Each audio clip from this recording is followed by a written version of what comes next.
Lou. How are you, Susan? I'm doing pretty good. It's kind of a rainy day here in Austin. Yeah, it is here too. I got soaked this morning on my bike ride, Oh no.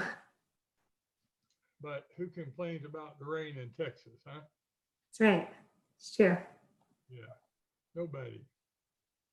How have you been? Good. We're moving around trying to get ready to go out of town for 2 weeks. We're driving up to Pittsburgh, Pennsylvania, and then we're headed over to Michigan, Kalamazoo, Michigan. Oh wow. We're making this kind of big loop around the country. So, got to get ready for that. Takes a little time. How about you? You been busy? Oh, busier than I would like, I think. I just with kids, my daughter got strep throat. Uh-oh. Homeschooling, how's that going? Well, it's a challenge, but I'm glad to learn, keep learning. Yeah. So Well, our daughter Leander has decided, they're taking advantage of the virtual learning from home. They were nervous about sending them back to school, although Leander gave them that option. But now they're going to have to decide here in the next couple of weeks whether they continue to do that. It started out fine for the first couple of weeks, but I think the kids now are getting distracted and bored with it. They came to stay with us for 2 days this weekend, and they were both complaining about it. I think the novelties wore off. Yes, definitely. So now it's becoming a kind of more of a discipline effort. And, even the 6-year-old who is enthusiastic about school doesn't want to do it anymore. So. Right. Yeah. And it's, they want to see their friends, Yeah. And our son-in-law is working from home. He works for a bank, but he's working from home. And the daughter's trying to deal with the kids and help them. So we're just glad we're not in that household. So it is not anything I'd ever thought I would be doing, but yeah, it's a 3-ring circus, I'm sure. I forget what my son was doing today that was just so loud. But my daughter was playing the piano and my son was like riding his bike through the house. And I was like, I just need to write this email. If you just let me write this email, I will come talk to you. Yeah.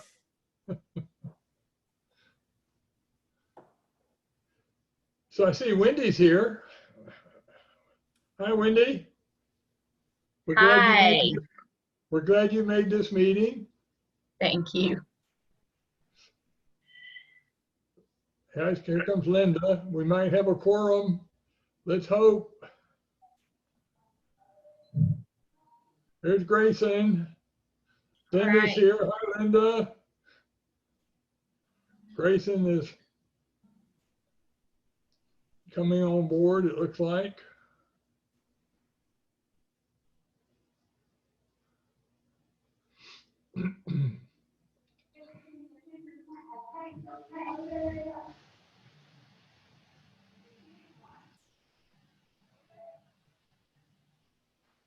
Susan, have you gotten confirmation from Mary or anybody else about the meeting? I did from Nikki. Okay. Mm-hmm. But not from Mary, so I'm not sure. Okay. I think we need one more, don't we? Hey, Grayson, how are you? Good. I think you're good. Good, how you doing? Hey, Grayson. Hey, Susan. With Wendy, yeah, we have 4, so we are. Oh yeah, I see. We have 4. Good. Excellent. Excellent.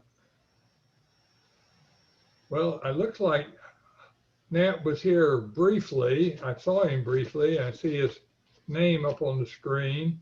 And Sophia. Oh, there's Nat. Hi, Nat. Hey, Lou.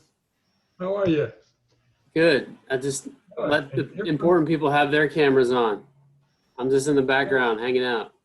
Okay, here comes Nikki. Hello. Hello.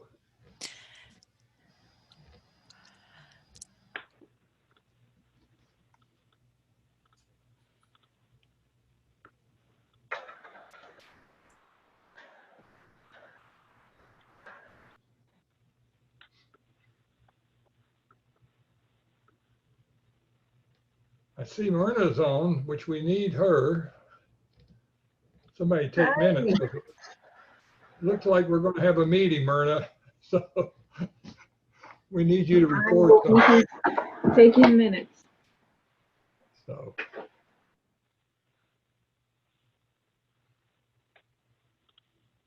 Well, Susan, you want us to start? The hour's here and we have a quorum. That's the good news. So this is our regular monthly meeting of the Housing Advisory Board for the city of Georgetown. We're doing this virtually because of the COVID-19 virus, and we're trying to make the best of this format. We have an agenda today, and I need to always say that we are, in addition to posting the agenda for today, we always let folks know that the city complies with ADA regulations. So if anyone has a handicap or needs special assistance, simply need to let the city secretary know in advance, and we can make provisions for that. Susan, do we know if we have public members wishing to comment today? I think Myrna did send one public comment to us, but I see Landon is also here. Landon has a written comment, and so Myrna, do we read that? Yes. Okay. I We think have a quorum. it's a comment for one of the. We have a I quorum. think it's a comment. On one of the particular items, Grayson, is that what you mean? Okay. So Myrna, should we wait until that item to read it? Yes. Okay. So it looks like it's item E. We have a comment for item E. A comment for item D. E is Okay. an elephant. Okay, well, let's hold that then, if that's the only public comment we got. Did you say you had another written one in addition, or no? That's the only one. Okay. So let's take care of the minutes first. We were unable to have our stated meeting for August for lack of a quorum, but we need to still approve the minutes of the Housing Advisory Board for the July 2020 meeting. Myrna has given us those way in advance now. You should have plenty of opportunity to read through those. So are there any corrections or additions to those minutes? And if not, will someone move that we adopt these and approve them as printed?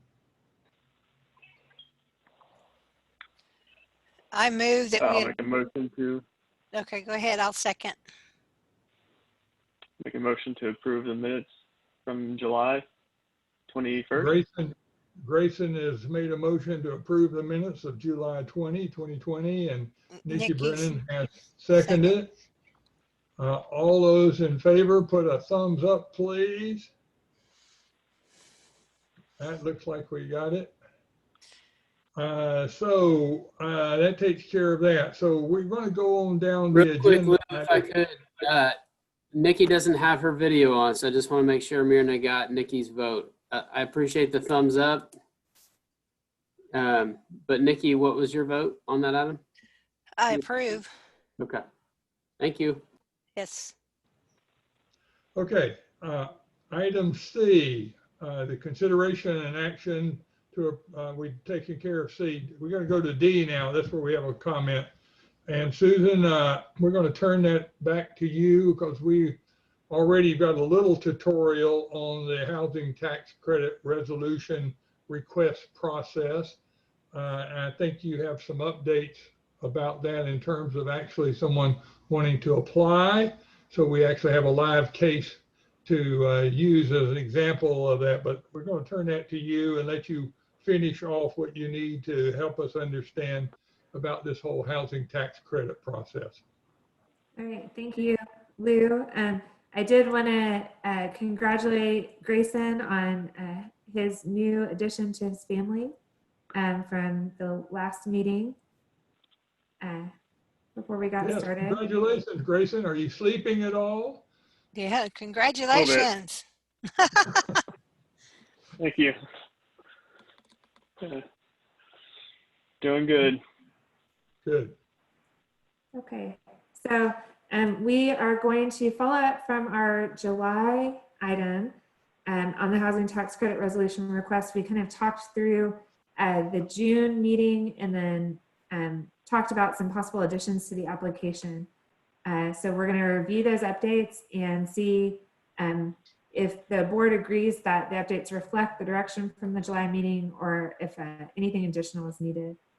So some of the discussion that we had, and did everyone see in their packet the actual application that had the additions in the checklist? And it looks like I will let's see really quick if I can share this part. The checklist, is everyone seeing the checklist here on my screen? Not yet. Not yet. I see it.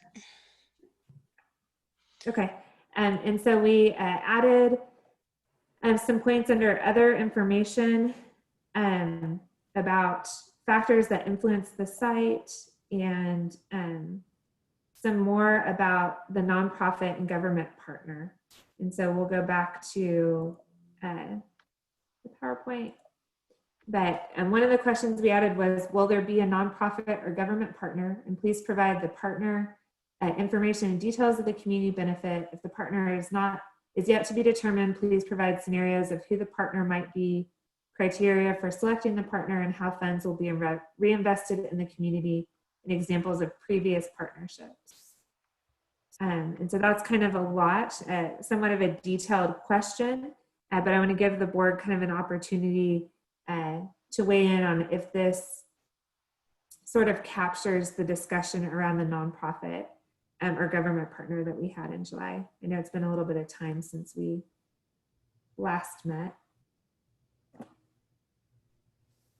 Anyone have any comments, questions? I mean, I think that accurately sums up what we discussed last time. I agree. I think we were just I wanting think it more does. information. I agree too. I mean, it's a lot, but that's what we need to know. So this is the actual wording that will be on the application. And so then the next question was, do any of your other housing tax credit developments have pilot agreements? If so, please provide information about the agreement. And this kind of gives the applicant an opportunity to demonstrate some of their examples of partnerships in the community. And it's possible that they wouldn't have made this kind of agreement, but in that instance, they could indicate that it wasn't applicable. Susan, would you explain pilot agreements? Is that something that the state requires or has a category for? And have we ever had any pilot agreements in any of the housing tax credit programs to date?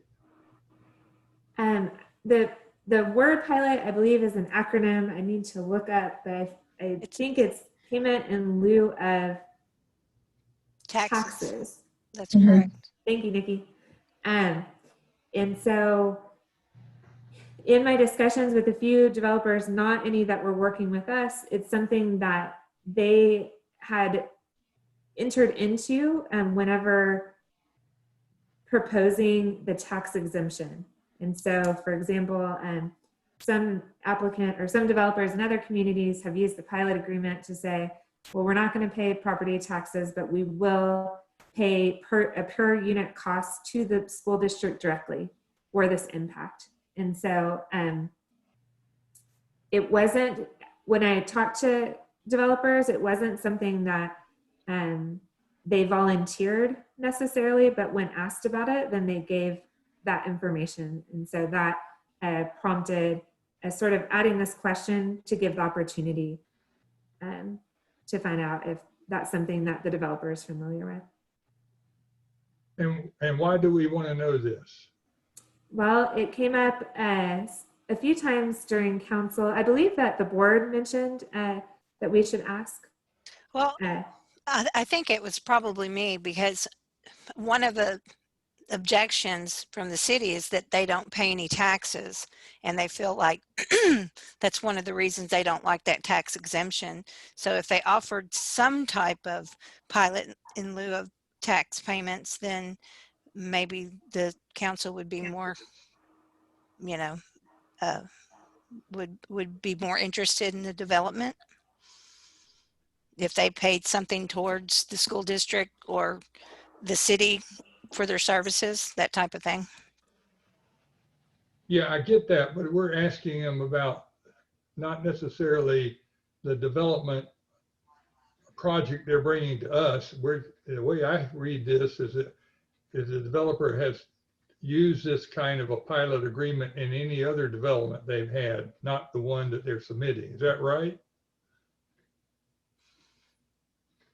Well, I guess that's how I read it as well, but I don't think that would really make any difference. It's, would they be willing to have a pilot cooperation agreement on this particular development? Yeah, I get that question, but that's not what this says to me.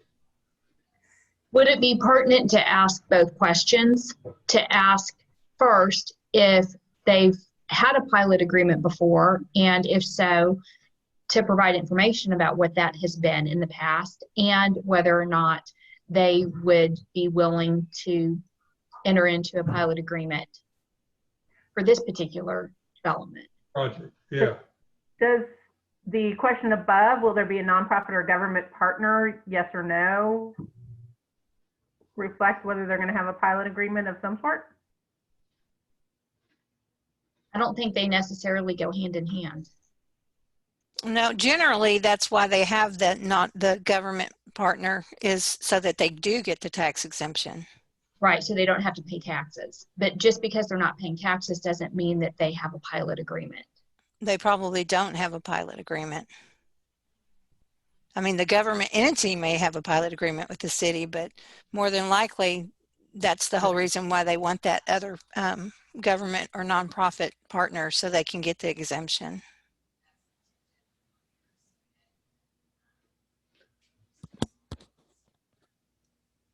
Susan, what's your sense about this? Mary is having some issues getting onto the meeting. If Nat or Sophia could call Mary to help her, or Myrna, that would be great. Give Mary a call. Thanks. And so Lou, did you ask me a question? Yes, we seem to be wondering about the wording of the question here about these pilot agreements. And I think Wendy helped me straighten it out. The question is, have you had those kind of agreements in other projects, and are you considering one for a project you're submitting to us? It's a both and rather than all about the past or some other project. Okay, so the board would like to, in addition to this question, add, would you be willing to consider a pilot agreement for this development? Yes. Got it. Yes. I'll add that. And I think if they say, I mean, then do you take it a step further and say, what would you propose that pilot agreement to be? Or do you just leave it at, are you interested in going into a pilot agreement on this development? I don't know how detailed it needs to be. For the application, I think the intent of the application is to provide enough information for the board to be able to consider. And so if you know that they're willing to, it's something that you could ask them whenever they make the presentation, or something you could ask staff to request more information on.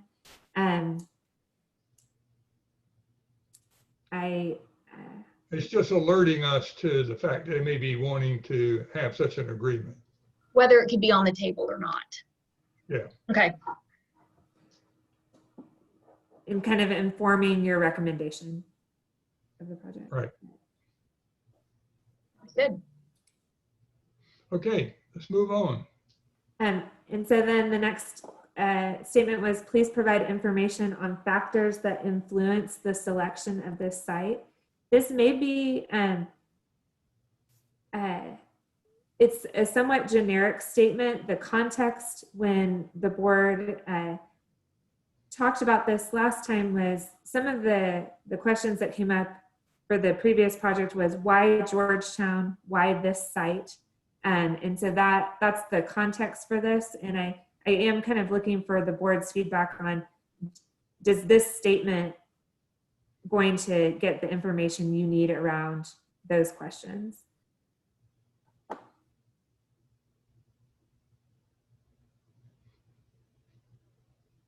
Yeah, I think so. I think just opening the questions a step in the right direction. I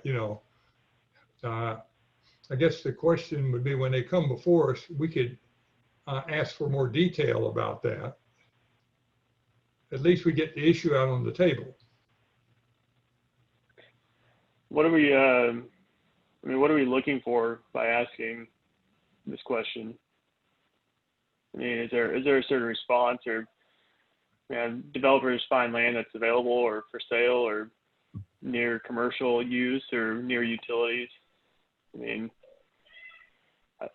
I'd be curious to know, what we're looking for as a board by asking this question. Well, I think, Grayson, my response to that question is twofold. One is, we consistently have heard from city council members questions being proposed after we pass these things on to council.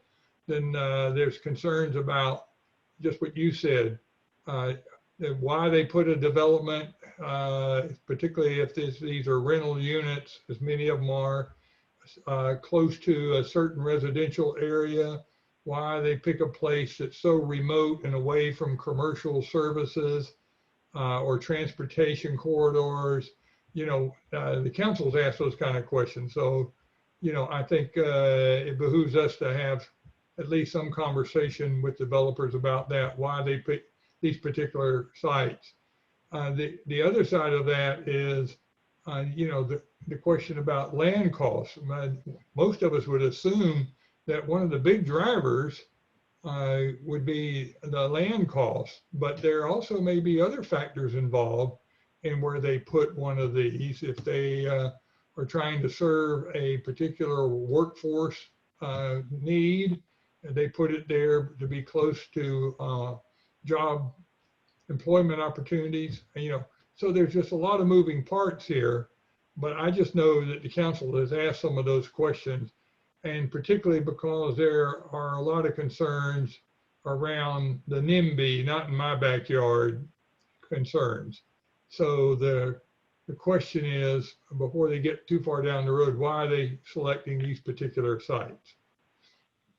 Do you think that we could ask that question by, saying how does this development meet the future land use plan, or have you considered factors, That's of the another future way, land yes. use plan? That's another way to get at it. Absolutely. And then maybe,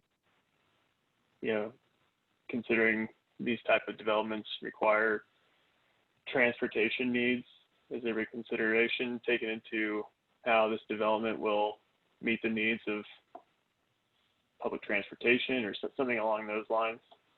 Yeah, that's a good suggestion. It alerts the developer to the concerns that we know that exist in the city. And that's important. So Grayson, are you suggesting just actually making this question more robust? So instead of leaving it quite so open-ended, asking, how does this fit the future land use map? How does this fit transportation needs? Like giving them those criteria in to. somewhat, yeah. Yeah. Because, I mean, if we're talking about what city council is going to ask, I mean, I've been in those meetings and it's, you know, the city planners do the same thing. They ask, I mean, how does this comply? It's all about complying. I'm not sure if that's the objective of this application, but if that's stuff we're wanting to know in order to kind of get ahead of the game, those are things that I would ask. I mean, the future land use plan is a big one for development. Could it be, Susan, maybe saying, maybe putting in parentheses or saying, for example, so that we're not necessarily limiting the developer to their specific answers and how it fits just certain criteria, but just giving them, okay, for example, future land use, transportation, job market. Do they have to submit an LOI, or is that what we did for like a rezone? I mean, could we do something similar? Like when you go into rezone a property, you have to put together, I think it's an LOI that basically is an attachment to the application where it asks, you know, several questions related to everything you guys are describing. I mean, how does this fit? I mean, I guess you could broaden it even more and say, how does this fit into the, you know, the 2030 plan? And a lot of your questions would get answered that way, just by kind of framing it the same way we do in a rezone.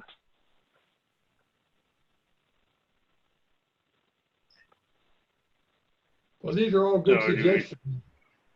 I guess, Susan, the question is, do you have enough information from these comments to work with this? I hear Wendy saying if we just put a parentheses down there and put as like, for example, you know, the land use plan, transportation corridors, access to commercial services, etc. What I'd hate to do is limit their responses by saying we're asking you how your decision was influenced by these specific factors, but there could be a factor that we haven't listed. And we're wanting to leave it open enough to hear their reasoning. Why did you pick this location? There could be a reason they picked the location that is outside of anything we've thought of. So I'd hate to limit their response by specifying the question too much, but maybe giving them examples of what we're looking for.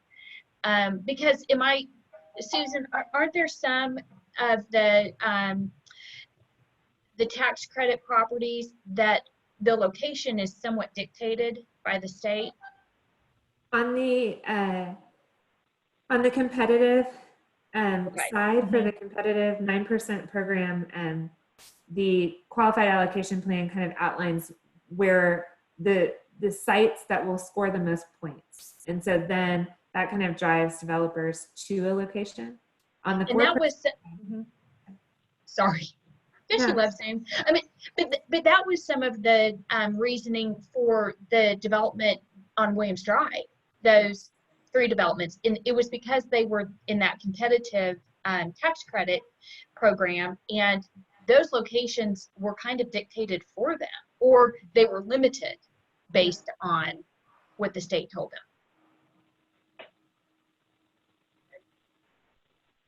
Susan, I wanted to ask the question of the board, if that's okay. Yeah, sure. And you all are very helpful in your different strengths that you bring to the board, Wendy, with your knowledge of for sale and listings and residential real estate transactions. Grayson's got some of that experience, a couple with the home building. I guess one of the questions I was thinking, and Susan and I were talking about this third bullet, is there are also market feasibility questions that oftentimes sort of come about in the back end of a conversation. We know that financial feasibility or market feasibility is a concern of the developer, but not always of the policymakers. And that can't drive their decisions all the time. But we do know that sometimes there are relevant statistics or relevant data points that a development would like to bring forward as part of consideration. So that might be the number of units available at a certain rate. It may be the financing data points around how feasible their project is to take to market. So another question we had for you was, does that enrich the discussion, or is that relevant at all? Could this question also bring about those types of data points if it were relevant to the discussion? And would you like to see more discussion on market feasibility from the developer?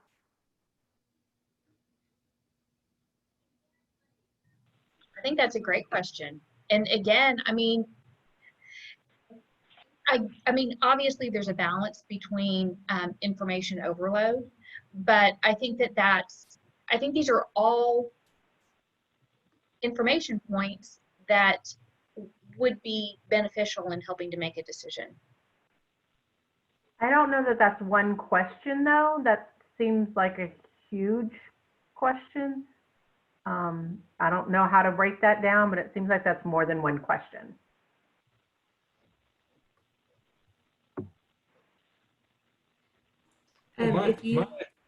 My sense is if we put the market feasibility in this laundry list of examples, we might get at it. My experience, though, says that generally city council wants to protect the community and make sure that it doesn't somehow conflict with the land use decisions that have already been made. And I think that's why Grayson raised the point about the land use plan, which is right on target. And they also want to know about sometimes the last project was one of the council members had real concerns about the transportation. Another one had concerns about, there's no commercial or services in that area, immediate area.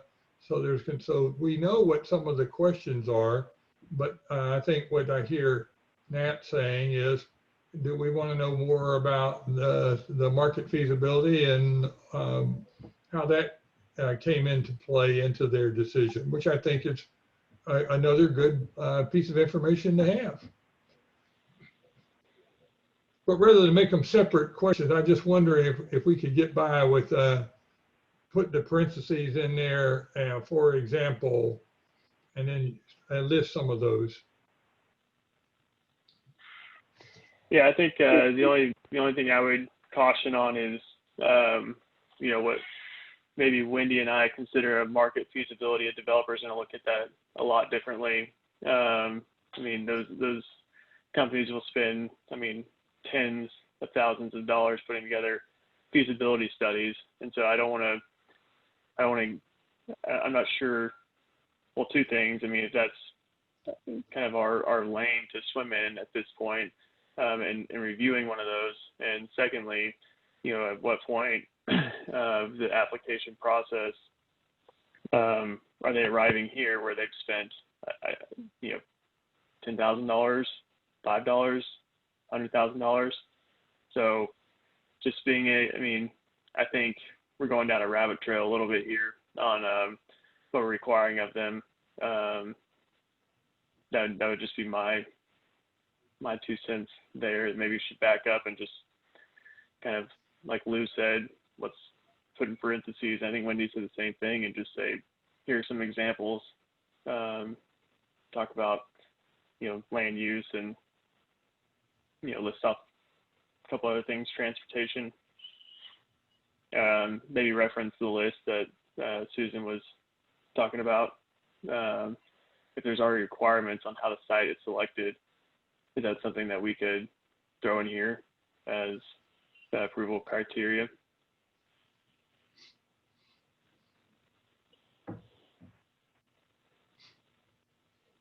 Okay, Susan, you think you have enough to work on that?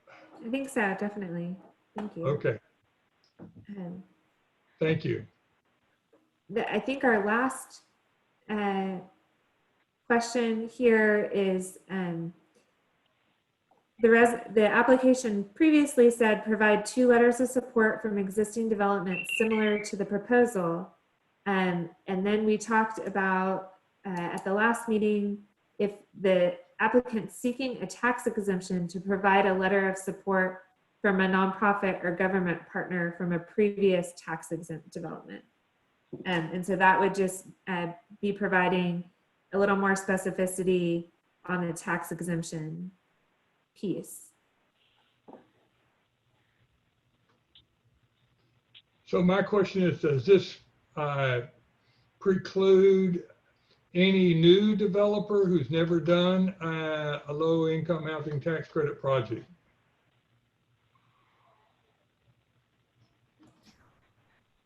The application is not actually an application for criteria. It's the request for information for you to form your recommendation at the meeting. And so there's some discretion on the board. You know, if a developer didn't have a letter of support, then they would indicate in their application that this was their first project like this. And then that would be your point of reference for making your recommendation. Okay.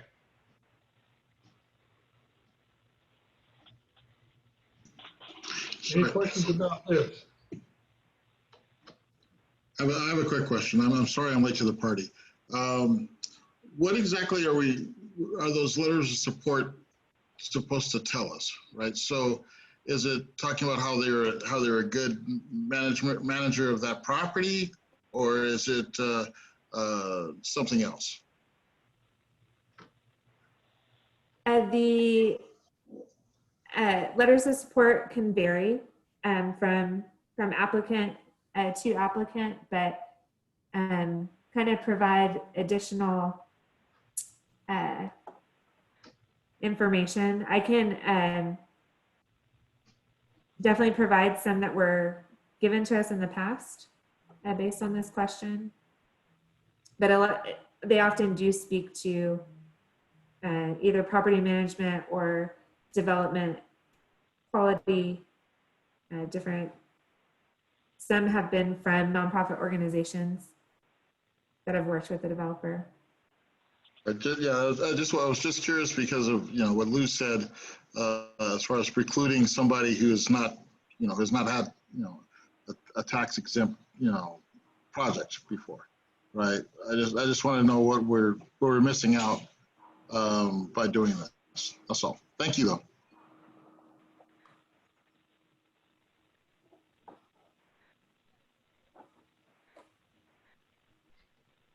Okay, Susan, I don't hear anybody challenging this, so I think we can move on. Okay. And that's the end of that item. Okay. So you want to go on to E, or do you have an update for us on any particular applications that might be in the pipeline for a housing tax credit? Currently, we did have an application, but they have put that project on hold. And so Okay. they're going to let us know when they decide to move forward. Okay, fine, thank you. Okay, let's go to item E then. Hey, wait a minute, you had a comment. You have a comment on D that someone wanted to make?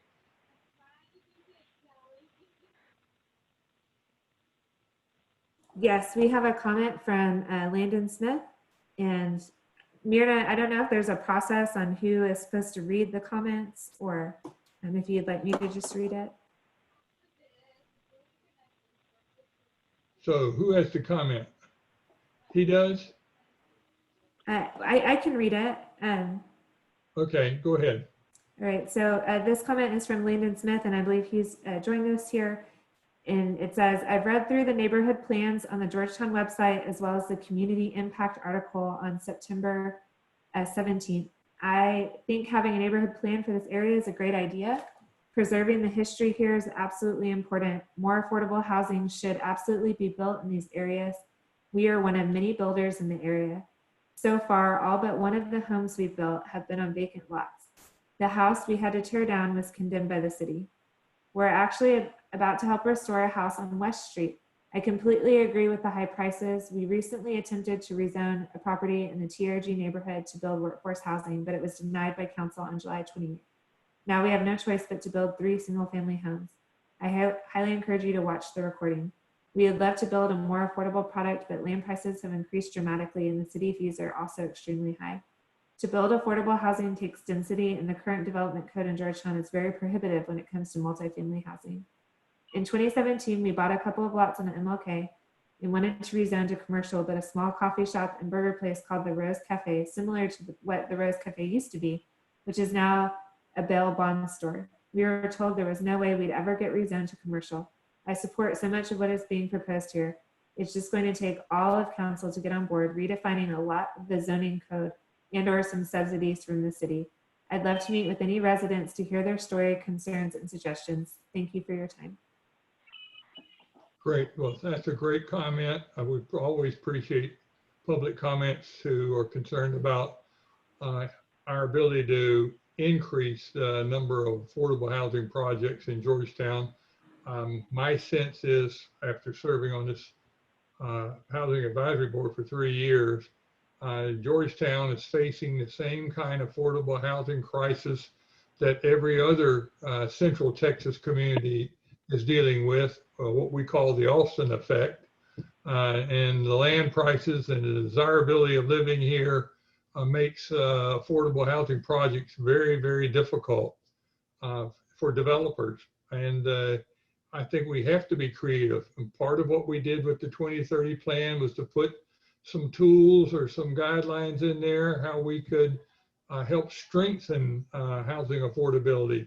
My own personal opinion is it's still not enough, or we don't have them prioritized high enough, I would say. But we appreciate that comment. I think that's in the spirit of what we're trying to do, is find ways that we can stimulate, incentivize, encourage more affordable housing projects here for people who can afford a $450,000 home or a luxury apartment in the community. So thank you for the comment. Do we need to do anything else on this item, Susan? Just a quick announcement. Forgive me, Chuck Collins is a new member on our board. Bob Weimer stepped down at a previous meeting, and so we'd like to welcome Chuck as our newest member of the board. And for maybe at the end of the meeting we could take, or if Chuck wants to introduce himself right now, we can do that. Whatever you think, Lou. Welcome, Chuck. Since I know this guy pretty well, I'm glad to see him here, and we appreciate your willingness. For the rest of you who don't know, Chuck is the director of the Southeast Georgetown Community Council and is doing that job very, very well.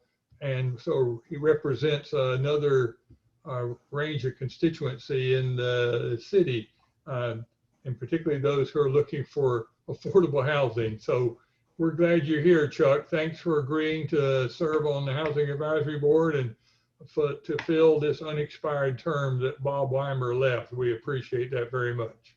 Well, thank you.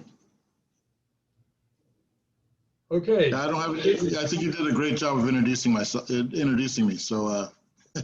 we can carry on. Okay. Susan's got this up, so I think we're moving on to item E. Yes, Lou, I'm going to present this item if that's okay. Okay. I know we're running a little bit short on time, and we do actually have another call at 6 p.m. tonight with the TRG neighborhood, but Susan, Sophie, and I wanted to give you an update as to where we are with this council direction and answer any questions you have and keep you informed as we move on through this project. So we did provide the city council an update on August the 11th as to our outreach efforts with the city, with the each of the San Jose and Track Ridge Grasshopper neighborhoods. If you're not familiar with this project, this is following the council direction in July that council asked us to work to build neighborhood plans.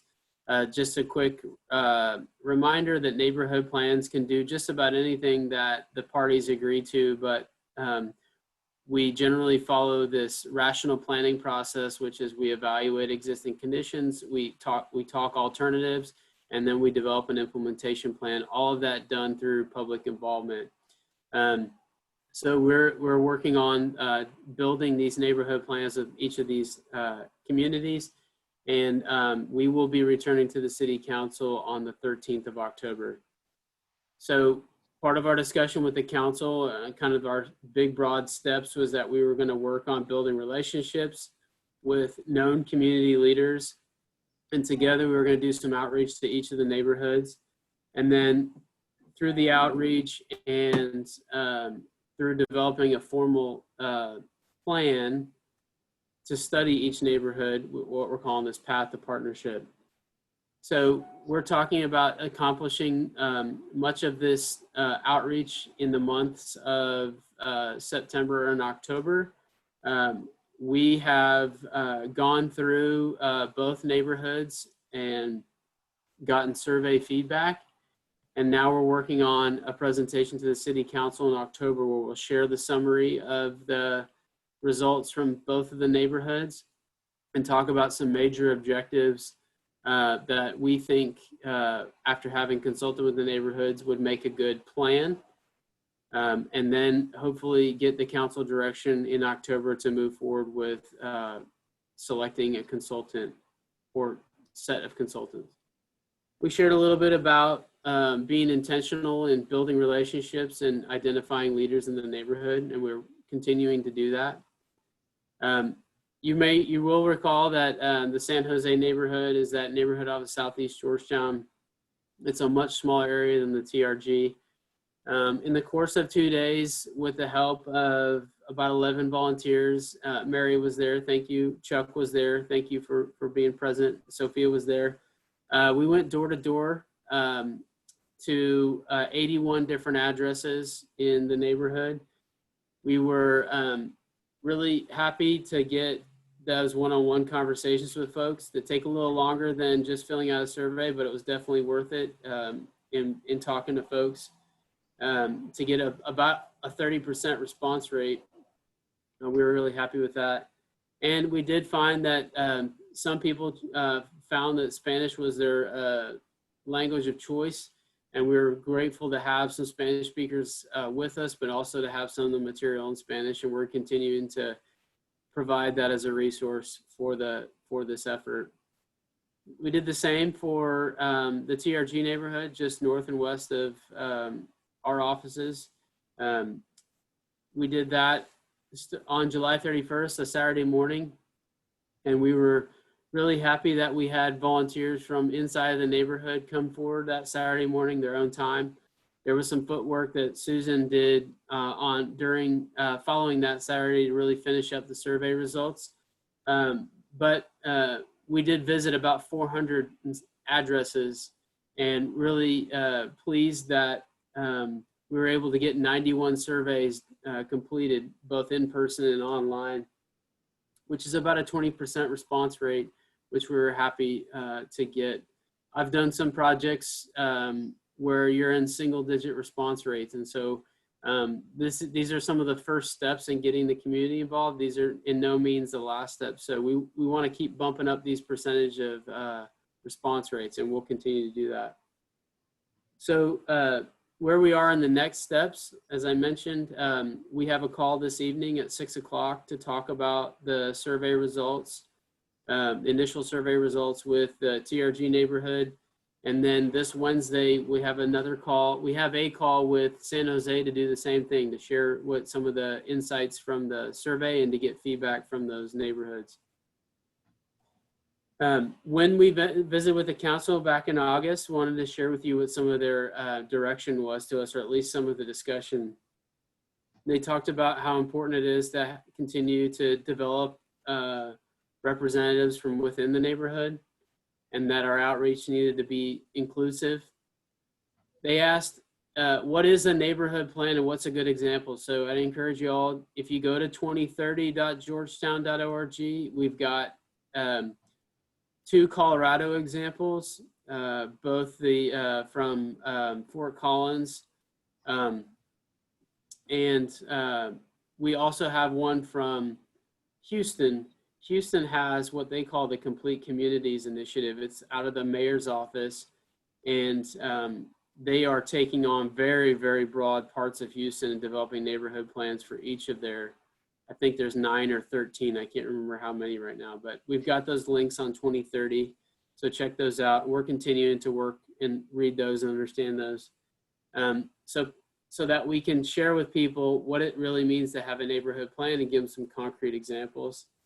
And amongst those examples, they wanted us to make sure that we talk about alternatives and trade-offs. So there's been some talk about tax implications for people as their property values go up. That is it can be both a good thing and it can be a bad thing for some folks. And so being able to talk about both sides of those issues is really important so that people are informed and that they can take action to support the plan or to help make changes to plans that they don't agree with. So making sure that we're able to do that for folks.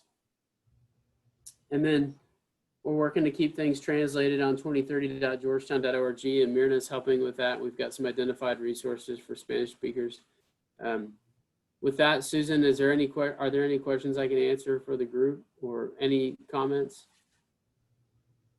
Any questions anyone have? How can we hear the responses from tonight and Wednesday? Is that something at council, or is there going to be a release of that? Yeah, so we will do our best to summarize the takeaways from tonight's meeting and Wednesday night's meeting and present those to the council on the 13th. And happy to give you some, again, at your next meeting in October, what some of that was. And as we get ready to post the agenda, I think are October 6th. Is that right, Susan? We'll post for October 6th. October 7th, the agenda will be published with a summary in there. Nat, my questions are, how were these neighborhood boundaries defined? Who did that? And are those neighborhood boundaries accepted generally by the people you're talking to? Are there any questions about how those were determined? The second question I have is, when you talk about community leaders, are you talking about only the residences, but are you talking to business owners or commercial service people who happen to have their businesses in those neighborhoods? And I noticed with San Jose, the proximity to Annie Pearl, is there any conversation with the principal and or GISD about their input into the plan for the neighborhood? So on the boundary question, Lou, we've had a couple of meetings with the neighborhoods. The San Jose, Mary, correct me if I'm wrong, but the San Jose seems like a pretty well-defined boundary at this point. With the TRG, we started with some of the work that University of Texas did with the neighborhood starting back in 2019, and we used some of the boundaries that they developed in their formal report. What we are hearing what we have heard from the neighborhood is that they think that they don't necessarily agree. Some of the representatives don't necessarily agree on the boundary. And so we had to make a call about surveying to get the project, at least get some of the initial feedback started. So we, as staff, are not going to make a recommendation for the boundary. We really want that to come from the council. And we want to make sure that we're also reflecting what the neighborhood reps have told us. Some of the reps have suggested that the TRG boundary, let me flip to, that the TRG boundary extend all the way down to Leander Road. And that it include more properties that are currently in there. We're not in a place as a staff to make that decision. We'd really like to get some direction on that. And then lastly, we have not begun reaching out to the commercial property owners in either of the neighborhoods. We're really focused right now on getting outreach at least to the residential owners. But we do anticipate having outreach to some of those commercial property owners as part of this project, specifically, more specifically the TRG, just given that it extends north and south of University, as well as knowing that MLK has had some rezoning pressure, and that we need to have some of that input from business owners as well. Yeah, and will the county be a part of that conversation since the annex and the jail is over there? Oh yes, I didn't answer your question on the Annie Pearl. I apologize. So we have not reached out to Annie Pearl. We're happy to do that and get them involved in this project. We are looking for stakeholders that are not staff and that are not neighborhood residents. We want more people to come to this conversation. And I would imagine that we would also reach out to the county and invite them to participate in this project. Good, thank you. Well, thanks for that presentation. That sounds like you're on the right track here, getting the community involved, and we'll see what unfolds. We appreciate the update on what more feedback you get as you include more people in the conversation.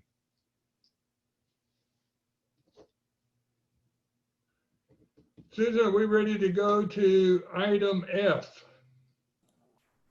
Yes. Let me share my screen here. Let's see. While she's looking at that, for all of you who are new to the Housing Advisory Board, and for you, Chuck, one of the things that's under our purview is this home repair program that's been going on for some time. As some of the previous HAB members have said, this is one of the best kept secrets in Georgetown. I think the amount of money has been like $25,000 been set aside for people to apply for assistance in getting repairs done to their property, their homes. And we have basically partnered with Williamson County Habitat for Humanity to kind of administrate that effort for us, but it does come under our purview. All we've talked about, and most recently about this home repair program, is how do we get more money? Because when we put the word out, the 25,000 seems to go out the door pretty quickly. But that's the only conversation we've really had since then. But go ahead, Susan. All right, so can you see the home repair fiscal year 20 update? Okay, so thank you for that introduction. Linda, of course, heads up the Habitat home repair program, and so it's been great working with her, and she's familiar with a lot of this information that we're about to go over. So we want to look at the successes we've had this past year, the funding for next year, some of our program goals, and then when we'll be going to council to renew these agreements for fiscal year 21.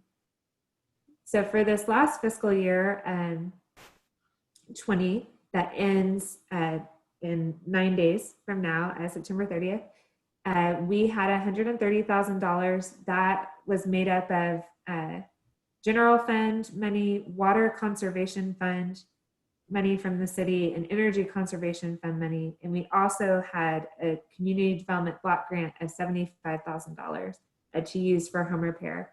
And we partnered with Habitat for Humanity of Williamson County for the full amount of those funds. And we were, through that, able to impact 17 homes and 24 unique people.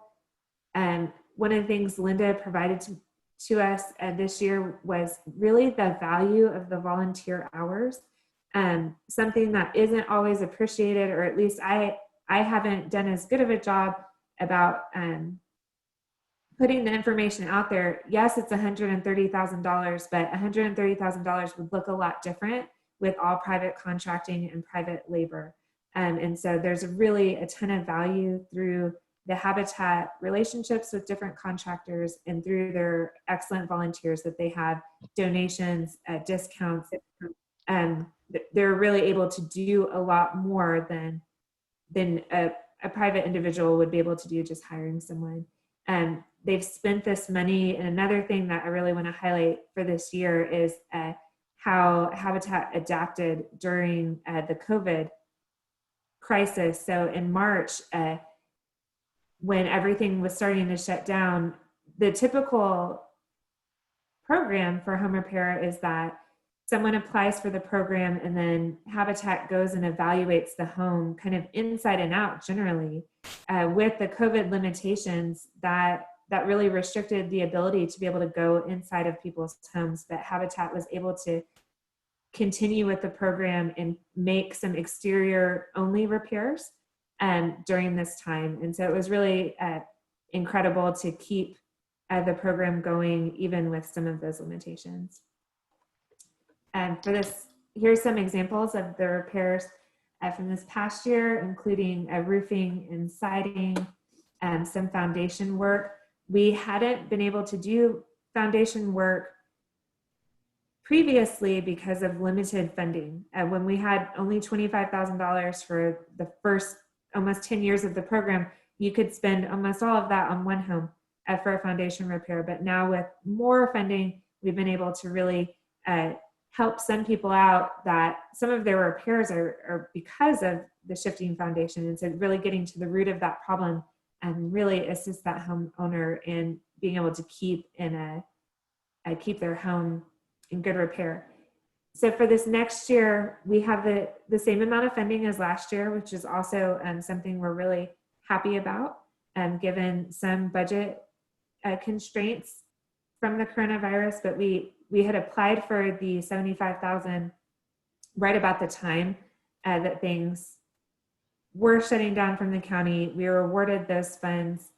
And then we have the same amount from the general fund and from our water and electric conservation funds this year. So just to reiterate, most of you are familiar with these program goals, but the home repair program is meant to preserve homeownership and our neighborhoods. And it's because we have this energy conservation money and the water conservation money, we have added this goal of energy conservation. And really when we say that, we mean too, some people were having really high utility costs, but being able to get their plumbing and electric repairs under control have helped them and not have those high costs. And so we've tried to make a connection and identifying sort of the root cause of some high utility costs for some homeowners. And we are able to support homeownership and housing affordability. And we've also tried through some direct communication with homeowners in Old Town to support homeowners with those historic requirements for rehabilitation. And we've tried to partner with Preservation Georgetown. We haven't yet been able to kind of find a home where home repair might pay for a portion of the repair and then Preservation Georgetown might pay for that historic requirement. But we are in talks of that and hopeful that if that scenario kind of comes up, we'll be able to build on that partnership. So one thing we want to note is after we updated the comprehensive plan in March, one of the things that our housing consultant identified was the amount of homeowners in the 50 to 80% income bracket.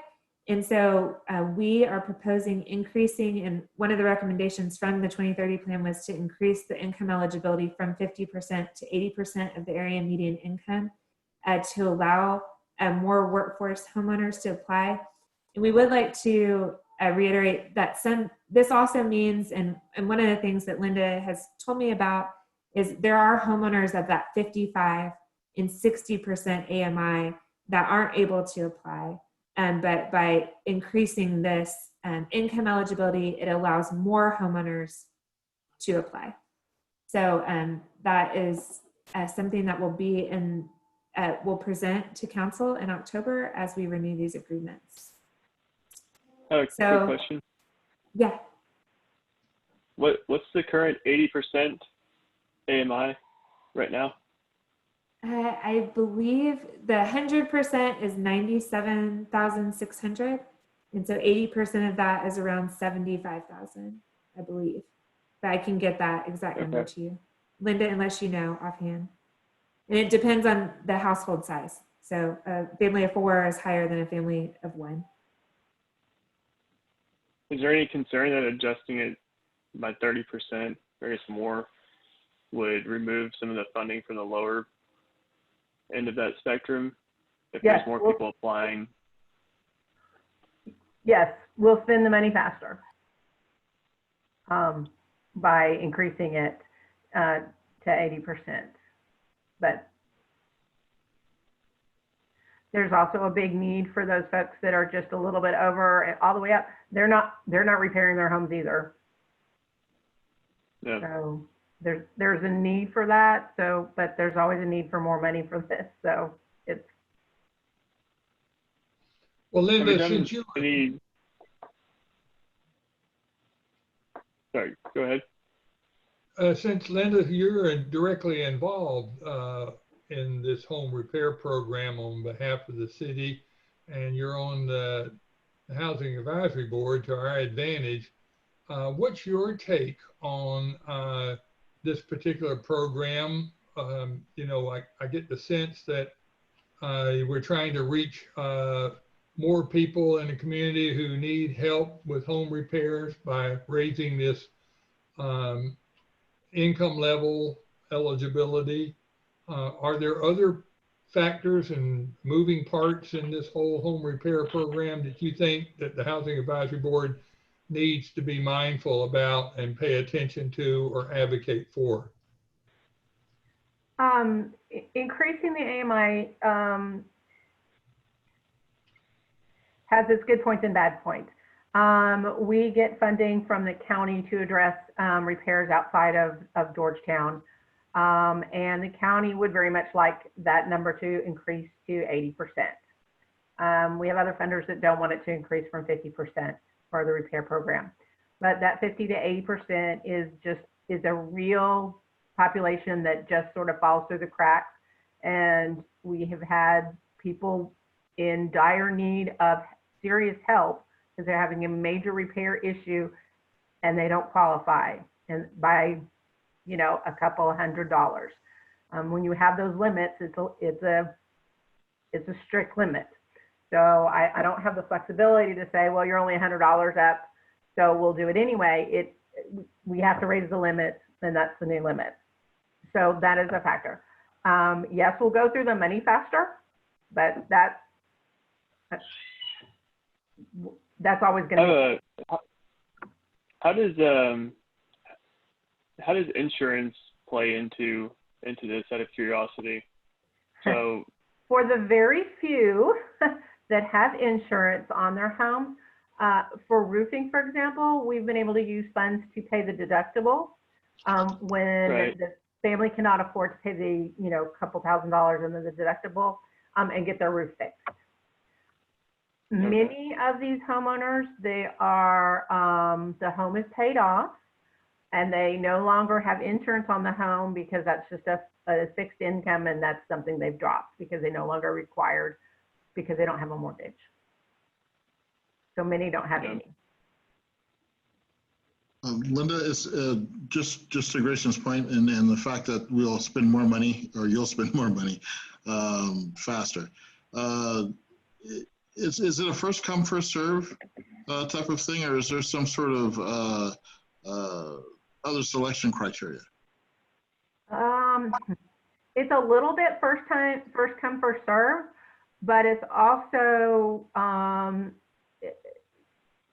if we have an urgent need, they're top of the list. If an application comes in with a dire situation, they're number one. You know, we're down to spending, I mean, I think we got $6.82 in one of our categories left right now. So we're down to the last of it, but we had several projects going on just to finish up the funds, and we had somebody with a gas leak. So all those other ones are pushed off till next year. We dealt with the gas leak.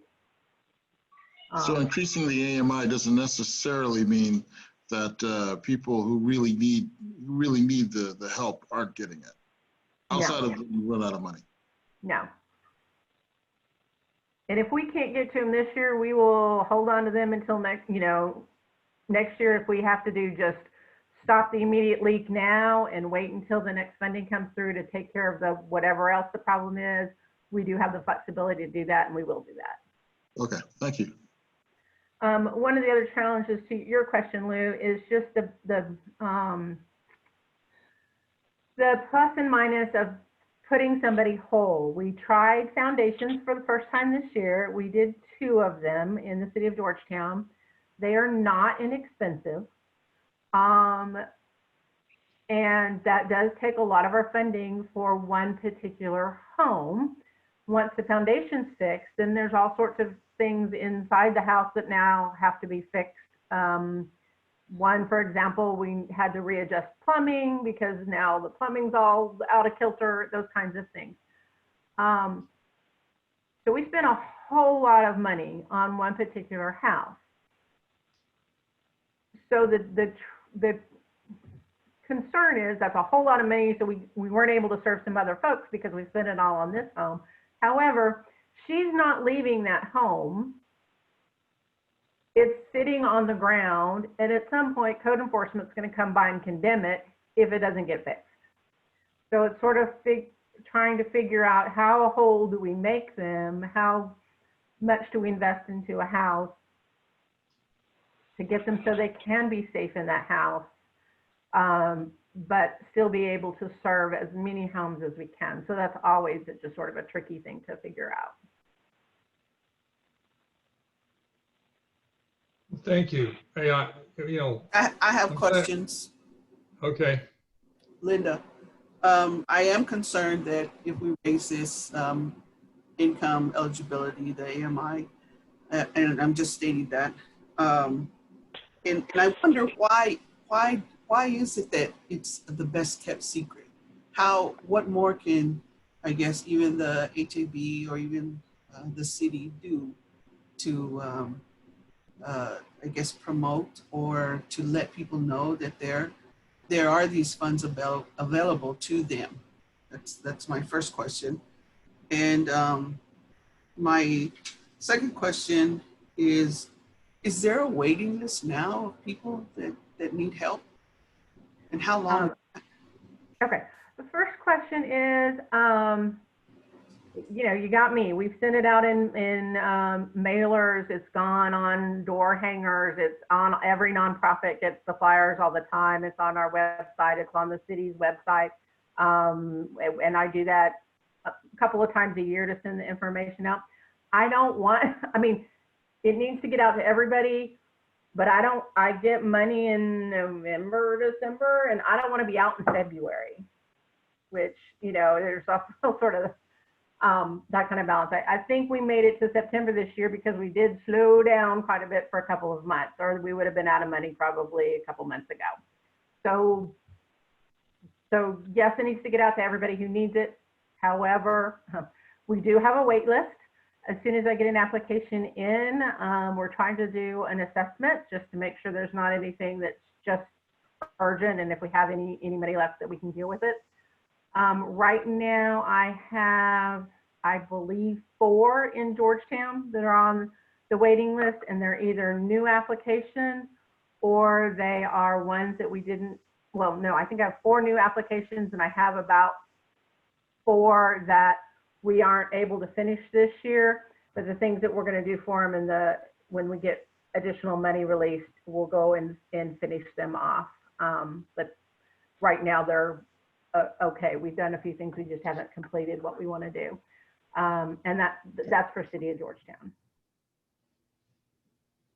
And as far as how long wait list is, they can wait for a long time. If we just need to replace some siding, and this goes back to, I think, your comment, Chuck, is I'm going to get the HVAC fixed and the roof fixed before I fix the siding, just to balance that. So they may be waiting a little bit longer to get done, just if the priorities need to be shifted around a little bit. At any moment, are they asked to help out? Yes, they are all asked to be willing to contribute several hours of sweat equity. With the population of a good half of them, that's left to be things like move things out of the way for our folks to work, as opposed to actually hands-on.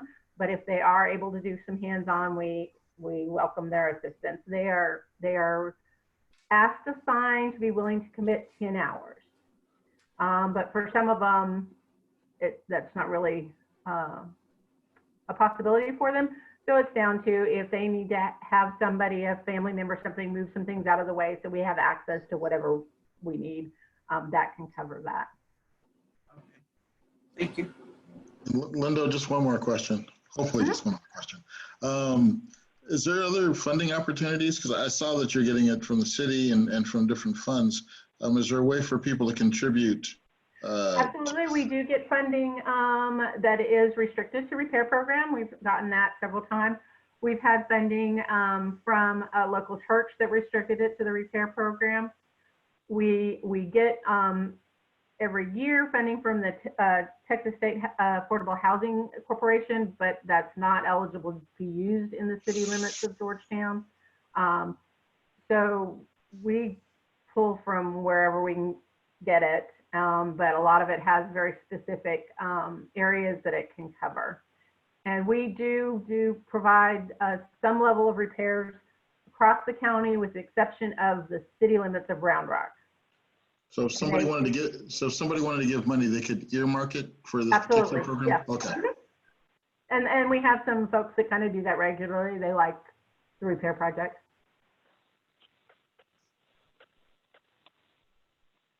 Okay, thank you, Linda. Thank you, Susan. Are we ready to move on, or do we need to discuss anything more under the home repair program? Well, we will be going to council in October, so we wanted to confirm that we kind of got feedback from the Housing Advisory Board. It's not really a recommendation, but that we presented this item. And so I guess I can summarize and you can let me know if I captured the sentiments. On this question of the income eligibility, the money will be spent more quickly with a raise in eligibility. There is somewhat of a first come, first serve to the program, but that urgent repairs are prioritized. And then we can report on some of the suggestions for getting the word out more effectively on the program. Would it help if Chuck made a motion that we asked the city council to double the amount of home repair funds they put in out of the general fund? Oh, I see how you treat the new guy. Yeah. I'm not falling for that. Well, I think, it's not in our interest to recommend anything that we know is going to be resoundingly defeated, because primarily every level of government's been sucking air financially because of the COVID thing. So, but I do think that's something we need to be mindful of the future is, we don't want to keep the city funding all just stagnant for the next 10 years. I think that's the thing. The need is great. So how we're going to meet that need is the real question. Mr. Chair, I think we can I think we can summarize and include the consideration for the amount of funding in the feedback, but because it wasn't agendized for action, I don't recommend that at this point y'all move forward as you have somewhat already shared in terms of a legislative action. Yeah, I know. Chuck wasn't going to do that anyway. So, okay, we're going to move on then. Wait. I'm sorry. I have one more question. I'm sorry, Linda. How did you come about that 30%? What again? What was that? The income levels. Yes. The 50% has been sort of the go-to number for repair programs in Habitat World and many of the other nonprofit operations. And that's where it started. The raise to 80% adds a few more of the workforce level homeowners. And Mary, that did come from the housing study that in Georgetown in particular, we have a greater number of homeowners in that bracket than in the under 50, just as a community. And so it was a recommendation from the housing element. All right. Okay. Thank you so much. Okay, let's go to G. Okay, I think this is the almost the last item. And so we'll go through this pretty quickly. But we did want to just kind of refresh since this has been such a strange year with our meetings, and we didn't have a couple. And so we wanted to bring up a couple of the implementation actions from the 0 to 2 year that we'll be working on for the remainder of the year. And so this is just a brief reminder. We went over this in the Housing Advisory Board training guide about our housing goal and some of the themes that are associated with that goal. We do have all of the appendices with some of the information we were just referencing to the 2030 plan that includes the housing inventory, sub-area profiles, affordability analysis, and housing toolkit. And that's all on 2030.georgetown.org under appendices. But if you need any of that specific information, please feel free to reach out to us and we can get it to you. And there are those. Let me mention right there, Chuck, you're supposed to be studying all of that. There will be an exam for you, knowing all the details on all of that stuff. I'm sorry, Caesar, go ahead. And so, well, he's a very good student. We've already gone over a little bit of it. And so in our recent training, and so the 14 housing policies that we have are kind of broken down for our different groups that council's asked us to look at, and in the terms of having a diversity of housing options, preserving units that we have and our neighborhoods, and then creating some new units as well. And so I will kind of this is sort of what our implementation plan looks like for everyone's reference.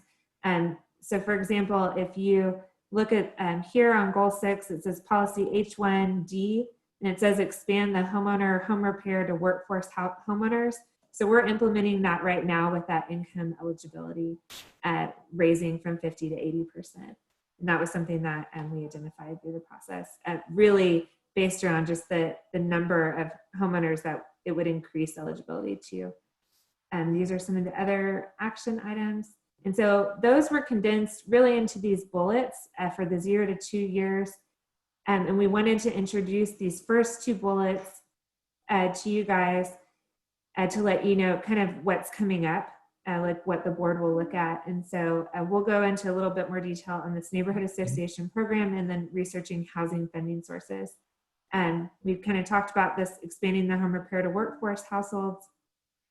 We will try to look at the workforce housing standards in the Unified Development Code to see, we'll be reaching out to both developers and users of the code to see how we can improve those standards.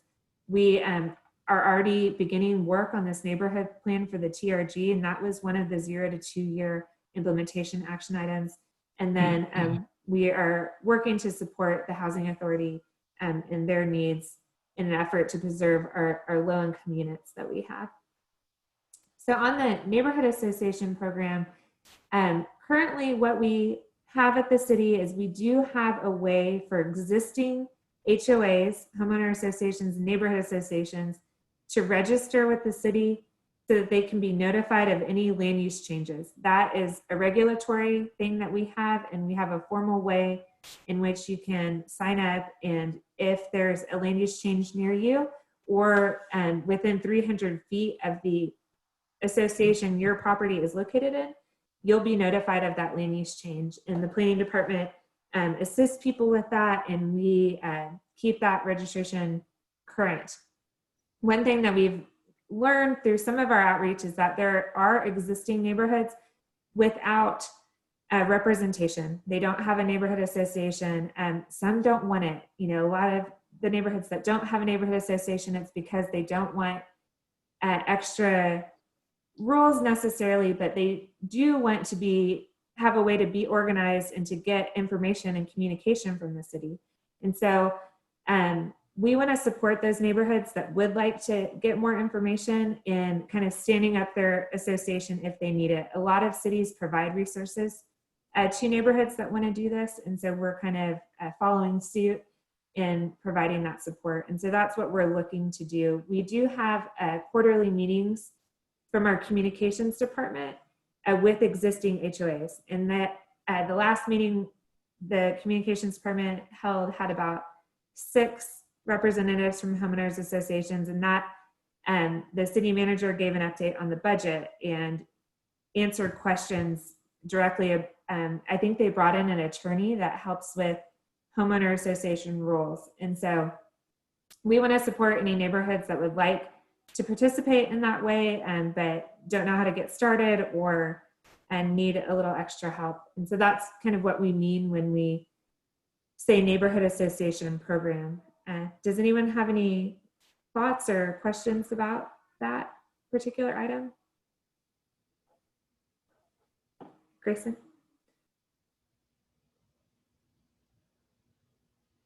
Well, the only thing I would add to that is when we were looking at updating the housing element, we realized that, and the Ridge is a perfect example of what happened when the city wanted to renovate the old library building for the new city offices and the building across the street for new council chambers.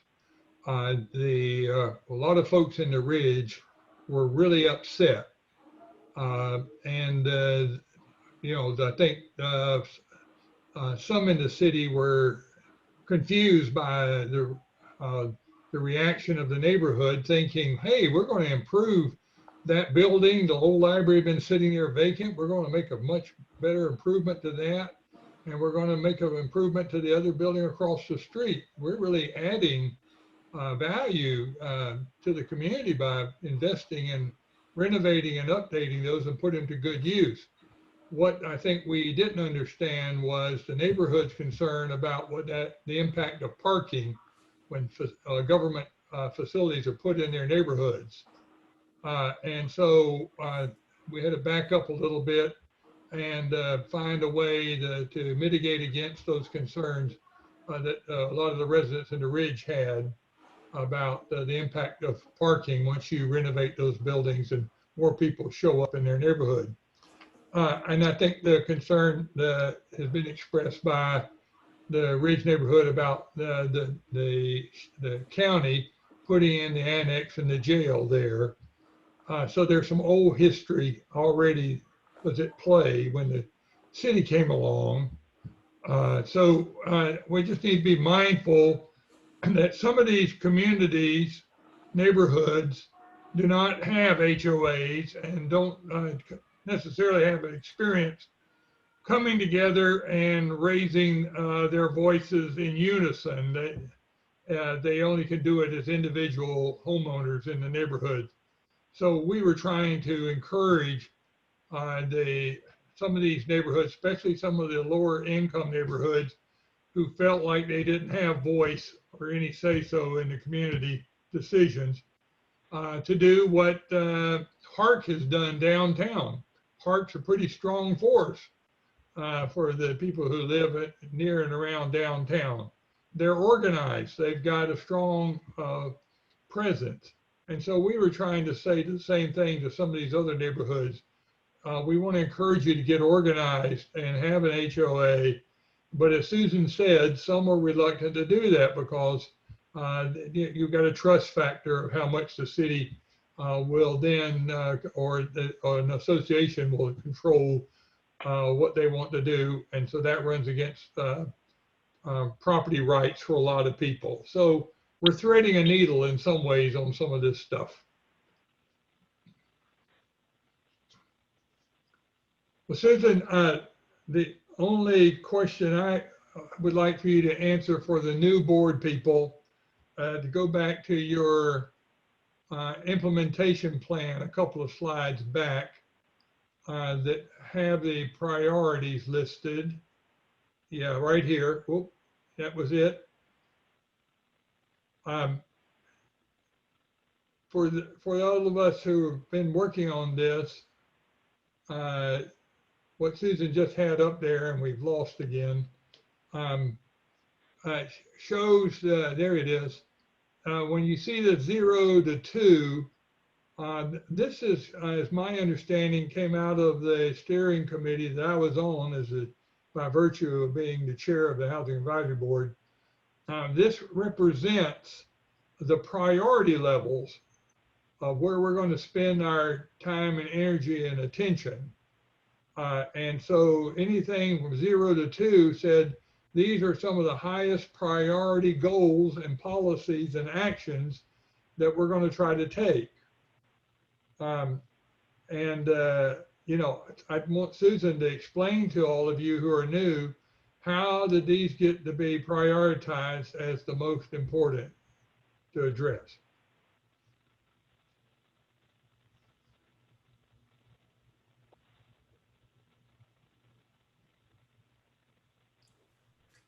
The implementation plan was something that we worked on with our steering committee of the comprehensive plan. There were a couple of ways that the prioritization worked. One was, you know, what can be done sooner was one factor. And another factor was a process that the steering committee went through to identify things to be done first. And so not all of these items were identified in that way. It was kind of both of those things working together, kind of based on the public feedback and the entire process. And then there were some things that were identified by the steering committee as being done. There's several, this is just the housing items. And so there are 10 other pages with the land use, Williams Drive and Gateway items. And all of those were looked at by the steering committee. I don't know if Nat wants to add anything. I think Grayson had a question about the previous neighborhood association. I was just curious if that association is trying to gear towards something similar to HART, where there's review on architecture, building, etc., or if this is more a way to create an association for everything you described in terms of being updated on policy changes, land use changes, and the like. Really, yes. We haven't talked about it in detail, but I think most of it, for most of us who have talked about it, the HOA thing is more about policies that impact the neighborhoods, less about the architectural stuff. You know, but more about, you know, how development occurs in those neighborhoods and how it impacts, particularly if they're residential neighborhoods, they impact the homeowners. I think that's more of the spirit of what we're trying to encourage. Does that answer your question? Yeah, kind of. I mean, I don't think it's a secret that we've built in this area quite a bit, and so I'm just curious how this what this would change, given that I've been through the process of building, rezoning, development, and in this area. I'm curious to know how this will help achieve the goals that are laid out in the plan. So that was really the intent of the question. So okay, well, sure we'll I learn think more. the preserving existing neighborhoods, my understanding is that's to keep some of these more affordable areas affordable and preserve them, rather than let the market forces come in and change the neighborhoods. The Ridge is the perfect example of that situation. You know, there's been some interest in bringing more commercial into that neighborhood. And some of the residents are concerned that that's going to change the integrity of the neighborhood away from residential. You know, and they're already complaining they got too many bail bondsmen living over, working out of that neighborhood already. So I think that's the part of that concern, was how do we preserve existing neighborhoods and targeted areas, and giving them some voice to express their concerns is one way, not the only way, but is one way. Yeah. My point was simply asking Susan to explain to you all how these things were prioritized. Is to say simply, our Housing Advisory Board did not prioritize all of these by ourselves. This doesn't necessarily reflect anything that the previous HAB board said, okay, here's 40 some odd policies that we could recommend to the city council, and here's the priority we would put them in. That is not how that happened. Yeah, we were part of developing a long list of goals, policies, and action items. We had plenty of say-so in that process. But when it came down to which ones were going to get the attention first, that was not a unilateral decision that the Housing Advisory Board got to make. Okay, Chuck. Yeah, just to go back to Grayson's question, and I kind of understand a little bit of the confusion. I live in a neighborhood that does not have a HOA or an NA. And we may want to think about naming the neighborhood association something different, because it's, if you say neighborhood association, the first thing people think about in this neighborhood, because I have discussions with my neighbors, first thing they think about is HOA, and someone's going to tell me how long how long my grass can be and what color my house is going to be. It doesn't matter if you try and explain, well, an HOA is a homeowners association and a neighborhood association does something different, right? Or a neighborhood association covers renters, right? There's a lot of people who rent in my, lease in my neighborhood. So, I don't know what the word is, right? I just want us to, at maybe a future meeting or something, just kind of think about what we actually call that group, right? Because I think it's going to. What if you call it? I mean, we have the downtown overlay, the historic overlay. I mean, what if you did the Ridge overlay or the San Jose overlay? Right, but my neighborhood's not achieved. Yeah, I think it's good for those neighborhoods. Like my neighborhood is not neither one of those, right? So it's just when the housing market kind of fell out in 2008, it never got a homeowners association like it was supposed to, and then no one started one because no one wanted one. So this not the only neighborhood that's like that, right? I think up and down Quail Valley, there's neighborhoods like that. So if the city needs to have, want the representation there, we just have to think of some other way of describing it or naming it or something like that, so that people are less confused about what it actually is. And there are models in other cities to draw from, and we can look at that. I can bring some of that information to the board. The city is certainly not saying anyone needs to or must, but the city would like to provide resources to neighborhoods that need support in forming an organization of their own, and that might look very different in each neighborhood, but it might be useful as we start looking at this item to kind of bring some examples of the support that other cities give to neighborhoods in that way. But Grayson, I would like to say that it's definitely, I think the regulation component or the overlay component is something different than we're talking about for this. If that helps. Yeah. Matt, did you want to add something? No, I think y'all summed it up. Mr. Chair, I'm worried about getting the SpaghettiOs heated up before the 6 p.m. meeting for my kiddos. I hate to ask if we can move on to any updates that the board needs. Or Susan, you're not done with your item, are you? We just had one more slide, but again, this will be something that we'll bring back to you. It's about the housing funding source. It was another recommendation. We're going to be bringing to you some potential sources for funding for the housing work that was identified. So that's it. And if you have any questions about this, please reach out to me. But this is just kind of a preview of some subsequent meetings and information we'll be bringing forward. Susan, is that part of the 2030 also, or this is something that specifically we have to talk with you about? This is just kind of more detail on the list that we were looking at that came out of the 0 to 2 action items. So Okay, bringing... any other questions about item G?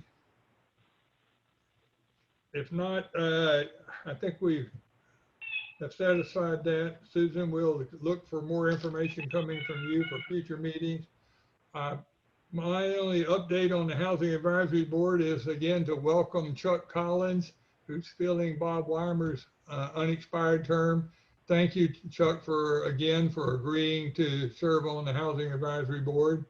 And I think that that's all the business we have today on our legislative agenda. So I trust that someone will make a motion that we adjourn as quickly as we can. Is there a motion to adjourn? In the interest of Nat SpaghettiOs, I make a motion that we adjourn. Is there a second? Second. Second that. All those in favor of adjourning, wave goodbye to Nat. Aye. We can go to another meeting. Aye. Bye. Thank you all. Thank you all.